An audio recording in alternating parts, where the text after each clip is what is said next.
زبان کس طرح چھیل کے رکھ دیتی ہے، قرآن کہیں کہیں اس کی نشاندہی کرتا ہے۔ یہ تانا دینے کے انداز قرآن نے سکھائے نہیں بتائے ہیں کہ ہم بچ سکیں۔ سکھایا غلطی سے نکل گیا تمہارا تو یہ ٹیپوں کا نظام ایسا خطرناک ہے، غلطی سے بھی جملہ نکل جائے، لو جی دیکھو مولانا نے کیا کہہ دیا۔ سچی بات ہے، اتنا زوال ہے، میں حیران ہوتا ہوں۔ میری بات ہوتی آگے پیچھے سے کاٹ کے میرے اوپر کفر کے فتوے لگائے ہوتے اور خود عاشق رسول بنے بیٹھے ہوتے ہیں، یعنی میں حیران ہوتا ہوں۔ آج کا میڈیا بہت ظالم ہے، بہت ظالم ہے، ان کو حساب دینا پڑے گا۔ یہ کھڑے ہوئے ہیں، یہ کاٹ دیں گے بیچ میں، یاد نہیں، یہ کاٹ دیں گے، یہ نہیں ڈالیں گے۔ چھوٹی سی بات ہوتی ہے، سوشل میڈیا گالیاں دے دے دے دے دے، میں کہاں ٹکر ماروں جا کے، کہاں سے الفاظ لاؤں، کیسے دستک دوں کانوں کے دروازوں پر۔ اتنا فریب فراڈ اتنا تو دجال بھی نہیں کرے گا جتنا یہ سوشل میڈیا پہ ہو رہا ہے۔ مجھے رونا آتا ہے کہ میری قوم کس قدر زوال کا شکار ہو چکی۔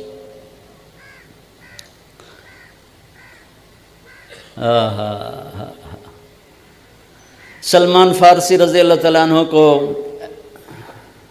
ایسی باتوں میں سے بات یاد آ گئی۔ قریش کہنے لگے تو ایرانی ہے، ہم قریشی ہیں، اور سلمان وہ ہیں جن کے بارے میں اللہ کے نبی نے فرمایا سلمان منا اہل البیت، سلمان ہمارے اہل بیت میں سے ہیں، حالانکہ ایرانی تھے۔ اور آپ نے فرمایا کہ ان اللہ تعالی امرنی ان احب اربعۃ من اصحابی وانہ اخبرنی انہ یحبہم وعلی منہم وعلی منہم وعلی منہم۔ آپ کی برکت سے حدیث بھی یاد آ گئی۔ میرے نبی نے فرمایا کہ میرے اللہ نے مجھے کہا ہے کہ میرے محبوب میں آپ کے 4 ساتھیوں سے بہت پیار کرتا ہوں، آپ بھی ان سے پیار کریں، اور علی ان میں سے ہے، اور علی ان میں سے ہے، اور علی ان میں سے ہے۔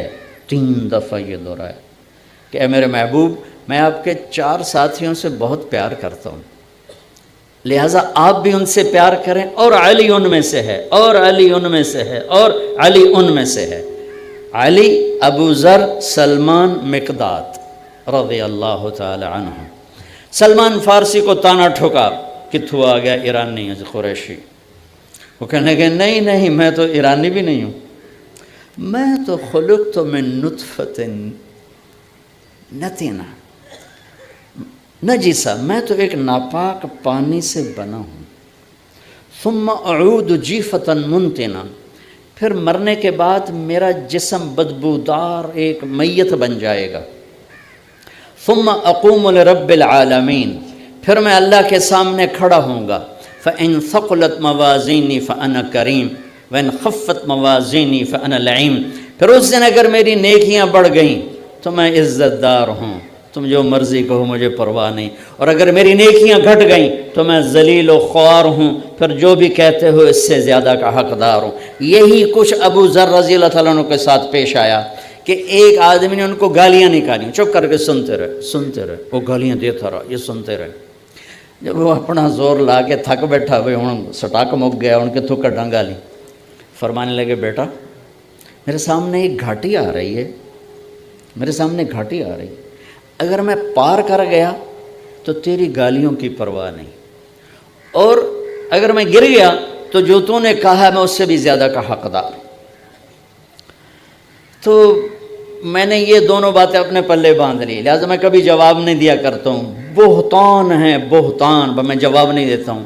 اگر میرے نیکیوں کے پلڑے وزنی ہو گئے تو پھر مجھے اس سارے بکواسات کی پرواہ نہیں ہے، اور اگر گھٹ گئے اللہ نہ کرے تو پھر جو کچھ کہہ رہے ہیں اس سے بھی زیادہ کا حقدار ہوں، اور اگر میں وہ گھاٹی پار کر گیا تو پھر مجھے لوگوں کی گالیوں کی پرواہ نہیں، اور اگر میں گر گیا تو جتنا کہہ رہے ہیں میں اس سے بھی زیادہ کا حقدار ہوں۔ سہاگن وہ ہے جسے پیا چاہ لے، کامیاب وہ ہے جسے اللہ کامیاب قرار دے، پسندیدہ وہ ہے جسے اللہ اور اس کا رسول پسند کر لے۔ لوگ تو معیار نہیں، لوگ تو معیار نہیں ہیں۔ ایک میٹرک کی کہانی یاد آ گئی. انگریزی کی 2 کتابیں ہوتی تھیں, ایک بڑی ایک چھوٹی. اس چھوٹی کتاب میں چھوٹی چھوٹی کہانی ہوتی تھی. تو اس کی ساری تصویریں میرے سامنے آ گئیں کہ باپ بیٹا جا رہے تھے, باپ گدھے پہ سوار تھا, بیٹا ساتھ چل رہا تھا. تو کچھ لوگ کھڑے تھے, کہنے کہ دیکھو کیسا ظالم باپ ہے, معصوم بچے کو چلائے ہوا خود اوپر بیٹھا ہوا. انہوں نے کہا پتر تو اتے آ جا, میں ہیٹھاں لے جانا. اس نے بیٹے کو بٹھایا, خود چل پڑا. آگے گئے تو کچھ لوگ کھڑے تھے, یا دیکھو یہ کیسا نافرمان بیٹا ہے, بیٹا اوپر بیٹھا ہے, باپ پیدل چل رہا ہے. انہوں نے کہا ابا ہوں کہ آپ دونوں چڑھ جانے ہیں. تو دونوں چڑھ گئے. آگے گئے تو کچھ لوگ کھڑے تھے, کہنے کہ دیکھو کیسے ظالم لوگ ہیں, بیچارے کمزور سے گدھے پر 2 چڑھے ہوئے ہیں. کہ ابا ہوں کہ پتر آپ نالے دے پیدل ہی ٹرنے ہیں. دونوں پیدل چل پڑے. آگے گئے تو کچھ لوگ کھڑے تھے, کہنے کہ دیکھو کیسے پاگل ہیں, سواری ہاتھ میں اور پیدل چل رہے ہیں. کہ ابا ہوں کہ ابا کہ پتر چوہنے تو چاہتے دو میں چہنا. دونوں نے گدھا اپنے کندھے پہ اٹھایا ہوا تھا. وہ یہ سارا تصویر کے ساتھ وہ کہانی تھی جو میں نے 69 میں میٹرک کیا تھا. تو مجھے وہ ساری یاد آ گئی, ایسے لمحہ بلمحہ. تو آخری تصویر تھی, باپ بیٹے نے گدھے کو اٹھایا ہوا تھا اور جا رہے تھے. اس لیے لوگوں گالیاں دیں, کان بند رکھو, برا بھلا کہیں کان بند رکھو, ورنہ تمہیں گدھے سر پہ اٹھانے پڑیں. اور اپنے عیب ڈھونڈتے رہو, اوروں کی خوبیاں دیکھتے رہو. اپنے عیب ڈھونڈتے رہو, اوروں کی خوبیاں ڈھونڈتے رہو. تو اللہ تعالیٰ تمہیں وہ عزت دے گا کہ ایک دن یہ گالیاں دینے والے ذلیل و خوار ہوں گے اور صبر کرنے والے کامیاب ہوں گے.